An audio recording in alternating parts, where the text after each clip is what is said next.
Happy Thanksgiving, airplane collectors. It's time for a model airplane review. I'm your host, Ray, and today I'll be reviewing this 1:400 scale United Express Embraer E-175 made by Gemini Jets, item number GJUAL2342, released for September of 2025. The box is made from cardstock. The packaging on the inside is made from plastic. This box measures 14.8 centimeters long, 4.3 centimeters wide, and 15 centimeters tall. I will show you around the box now. This is the front. Here's the bottom, right side, top, left side, and the back side. This box features a flap on the front that allows you to open it to see the model in its protective packaging. Underneath this flap is specifications for the real aircraft and the story of the Embraer E-Jet family. The model arrives as shown here, fully assembled, painted, and ready to display. The fuselage length for this model is 8 centimeters. The wingspan is 7.2 centimeters, and the height is 2.4 centimeters. These dimensions are mostly accurate to 1:400 scale. This model is made primarily out of die-cast metal. Starting with the fuselage, overall, the nose shape is mostly accurate. It's not 100% accurate, but it gets the job done. However, what throws off the look of the nose is the cockpit windows. You can't really see it right now, but the cockpit windows are printed too low along the fuselage, and they're also a bit slanted. If I hold the fuselage like this, you can kind of see the effect better. You can kind of see how the two center windows here are angled upwards, and then this one is just all out of place. And of course, like I said, they should be printed a bit higher up. That's what gives it the weird appearance. Everything else here looks fine though, especially all of these small printed details. You can almost kind of read the Connecting People, Uniting the World title right there, which is quite nice. Moving down the fuselage, we can see the United Express title. That looks fine. I do see that on some of the windows, there is a bit of white paint poking out from underneath the gray there, on the one that my pointer was just, this one right here. And then, where's the other one? This one right here. To the naked eye, I can't see it from where I'm looking right now, but through the camera, I can definitely see it. Those are small issues though, so I can forgive it. The vertical stabilizer on this model is solid as well. There's a recessed line for the rudder that's clearly defined. That looks fine. Paint colors here look good. The color fade, it's not exactly accurate to the real aircraft. It is kind of simplified. However, the reason for that is because this part is incredibly small, so the fact that the color fade is remotely accurate is good enough for me, so that's nice to see. The globe title looks fine, and like I said, the shape looks good, and the attachment with the fuselage is firm. The right side is pretty similar to the left side. You'll see a few small differences in fine detailing on the fuselage. These differences are accurate, and everything I've said about the left sides of the fuselage and vertical stabilizer also apply to the right side.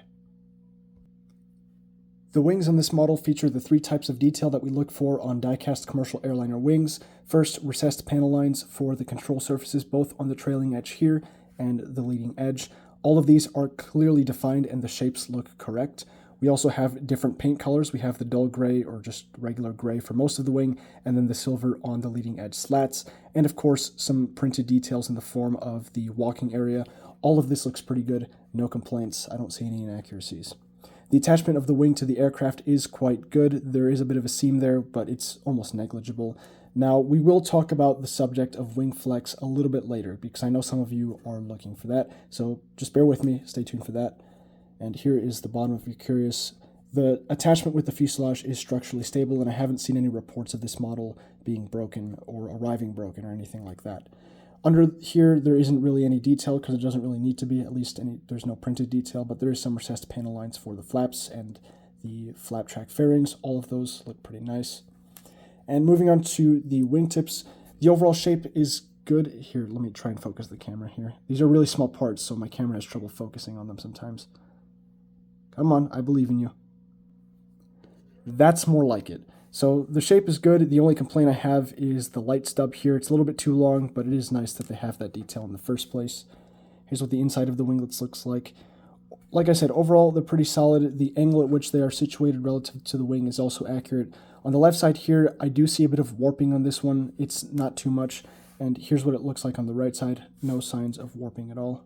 There you can see it a bit more steady now.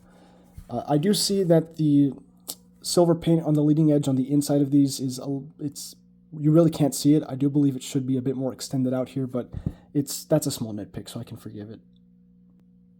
The horizontal stabilizers aren't too exciting. They're executed nicely. I don't have any complaints, but yeah, there really isn't that much going on back here. The attachment with the fuselage is firm, and I don't see any obscenely large seam gaps, so that's always nice to see. The APU looks pretty good as well, painted a nice silver color, and there is in fact an exhaust hole, which is quite impressive for a model of this size. Right from here, we will transition into the engines. Now, the engines on this model are something I was particularly worried about when it was first released.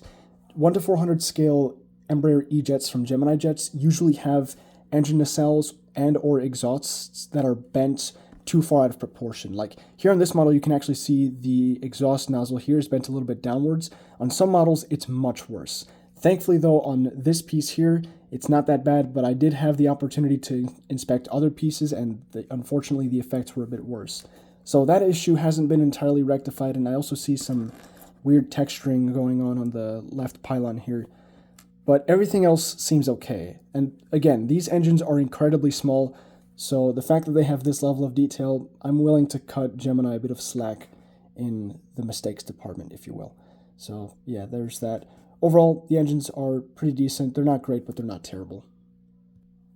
Despite its size, this model does in fact feature three-dimensional communication features on the fuselage, albeit only one, and that's this large antenna on the bottom of the fuselage.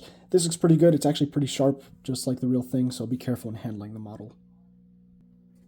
Let's take a look at the bottom of the fuselage. You'll notice right away that the bottom of the fuselage has a lot of small printed fine details, which is kind of a surprise. I'm not sure why Gemini likes to do that, but it's definitely a welcome addition by me. I do appreciate a lot of the detail that's down here. Right from here, though, we'll move on to the landing gear. The landing gear on this model is really solid. The struts surprisingly don't have any filled gaps, which is rather unusual for landing gear this small, and the wheels on the main gear are made out of rubber and they roll smoothly. The nose gear unfortunately doesn't roll because the wheel is simply too small. That's not really an issue for me though, but everything else seems fine. The strut looks good. I do see that some red printing from the nose gear door here got onto the strut. That's really nothing. I can forgive that. I won't really even see that, so yeah. Aside from that, everything looks good. Here's the side of the model. Here we can see how the model sits on its landing gear. It looks good. Slightly angled upwards, as it should be. I believe that's the case on the real aircraft, so that's good to see. The engine clearance looks pretty low, though, so that's not too good, but at least they're not touching the ground. Now it's time to answer most people's burning question: how is the wing flex on this model? Dare I say it, it's within acceptable margins. It's definitely better than their previous releases, although it appears as though the gear balance is asymmetrical. We can definitely see that. Everything else looks fine. The cockpit window printing, vertical stabilizer, wing flex, engine clearance. Well, no, the engine clearance doesn't look too good. But yeah, that's symmetrical. It's just the gear balance, the way the model is sitting, it gives the appearance that the model is tilted off a bit. And again, that engine clearance is really getting low to the ground, but it's not touching, so I can forgive that. That concludes my review. Let's go over pros and cons. What's good about this model? This model has a lot going for it. It has a lot of fine details, especially on the bottom of the fuselage. That was certainly an unexpected surprise. The paint application seemed consistent throughout. We only saw that issue on the left pylon, and I'm not even sure if that's a paint application issue. I think that's more of a sanding issue during finishing. The paint colors seemed reasonable. The United Blue seemed good. The gray on the belly seemed alright. I didn't really see anything wrong with that. And assembly quality seemed pretty good as well. I haven't seen any broken parts. The only issue in that department is the engines that we talked about earlier with the bent nacelles and exhaust nozzles, but this model doesn't have that, so I won't really complain about it. Now, what didn't go well with this model? What needs to be improved upon?